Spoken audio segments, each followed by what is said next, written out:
Bonjour, je m'appelle Yves Demestier. Je vais vous parler de l'Alliance franco-russe, un voyage officiel à Saint-Pétersbourg en 1897. Il s'agit de mon 4e ouvrage publié aux éditions de l'Harmattan.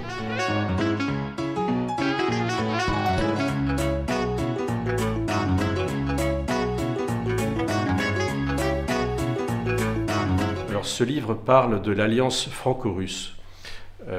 C'est-à-dire c'est une période méconnue de notre histoire. La France était isolée après la guerre de 1870 et isolée diplomatiquement face à la triple entente entre l'Allemagne, l'Autriche-Hongrie et l'Italie d'un côté, et de relations tumultueuses avec l'Angleterre de l'autre côté, en particulier en Afrique australe où nous étions un an avant Fashoda.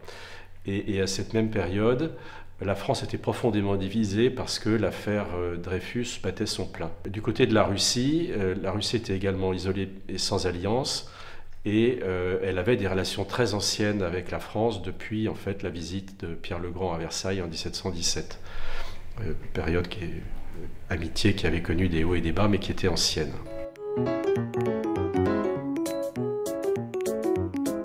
Il s'agit de notes de voyage d'un officier d'état-major du président Félix Faure à Saint-Pétersbourg, pour répondre à l'invitation de Nicolas II. Ces notes n'étaient pas destinées à être publiées, donc elles sont écrites par cet officier avec ses tripes, où il décrit ce qu'il ressent et ce qu'il voit.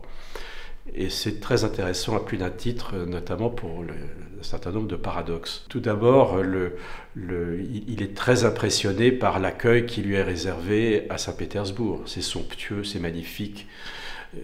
Il n'a pas de mots pour décrire ce qu'il voit autour de lui, mais il est également extrêmement choqué par des épisodes de corruption dont il prend connaissance à tous les niveaux de l'État. De la même façon, il est invité à visiter des régiments très bien reçus, très chaleureusement, très affectueusement même par les officiers du Tsar.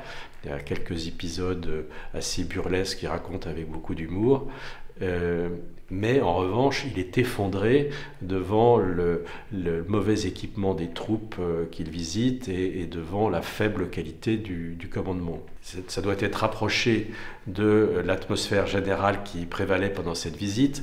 Je vais reprendre une phrase qui exprime ce que disait Nicolas II à Félix Faure. L'empereur répondit en se félicitant du nouveau lien qui venait de se créer entre nos deux nations amies et alliées, également résolus à contribuer par toute leur puissance au maintien de la paix dans le monde dans un esprit de droit et d'équité, ce qui, dans le contexte actuel, peut laisser rêveur.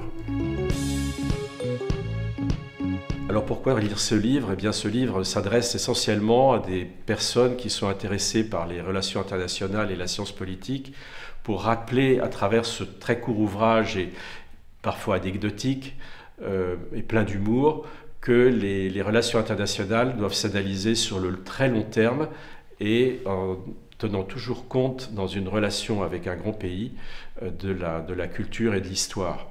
Autrement dit, la période actuelle ne doit pas nous laisser oublier, malgré son caractère tragique, qu'il est quand même possible d'avoir des relations apaisées avec la Russie, et c'est ce qu'on espère tous.